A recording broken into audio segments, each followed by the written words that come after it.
সংসদে সেই দাড়িওয়ালা, বিশাল দাড়িওয়ালা, টুপিওয়ালা, পাঞ্জাবিও পরছে বেচারা, ধবধবে সাদা দাড়ি, বোরখার বিরুদ্ধে কথা বলেছেন, পর্দার বিরুদ্ধে কথা বলেছেন। বেচারার নাম মনিরুল হক। আমি তো ওনাকে দেখে ভাবতাম একজন ভালো লোক, ইসলাম প্রিয় লোক,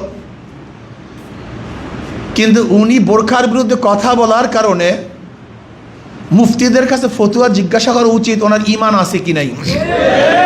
আমার যতটুকু তাহকিক, আল্লাহ পাকের কোনো বিধানের বিরুদ্ধে কেউ যদি কথা বলে, ঘৃণা করে, অপছন্দ করে, কেউ যদি অপছন্দ করে, ঘৃণা করে আল্লাহ পাকের কোনো বিধানকে, সাথে সাথে বেঈমান হয়ে যায়, সে আর মুসলমান থাকে না।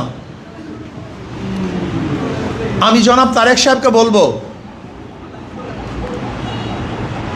আপনি সতর্ক থাকুন। আপনাকে বিতর্কিত করার জন্য এই সমস্ত নাস্তিক শক্তিরা বিভিন্ন রূপে, ওই মনিরুল হক সাহেবের দাড়ি আমি মনে করি নবী সাল্লাল্লাহু আলাইহি দাড়ি না, ওটা রবীন্দ্রনাথ ঠাকুরের দাড়ি। আমি মনে করি ওনার টুপি এটা নবী আলাইহিস সালাত টুপি না, এটা ইহুদিদের টুপি। আর আমি মনে করি ওনার পোশাক এটা সুন্নতি পোশাক নয়, এটা খ্রিস্টান পাদ্রীদের পোশাক। ওনাকে তওবা করতে হবে, মাপ চাইতে হবে। যদি উনি তওবা না করেন, মাপ না চান, তাহলে বাংলাদেশের মুসলমান ওনাকে কোনো অবস্থায় দিয়ে ছাড়বে না।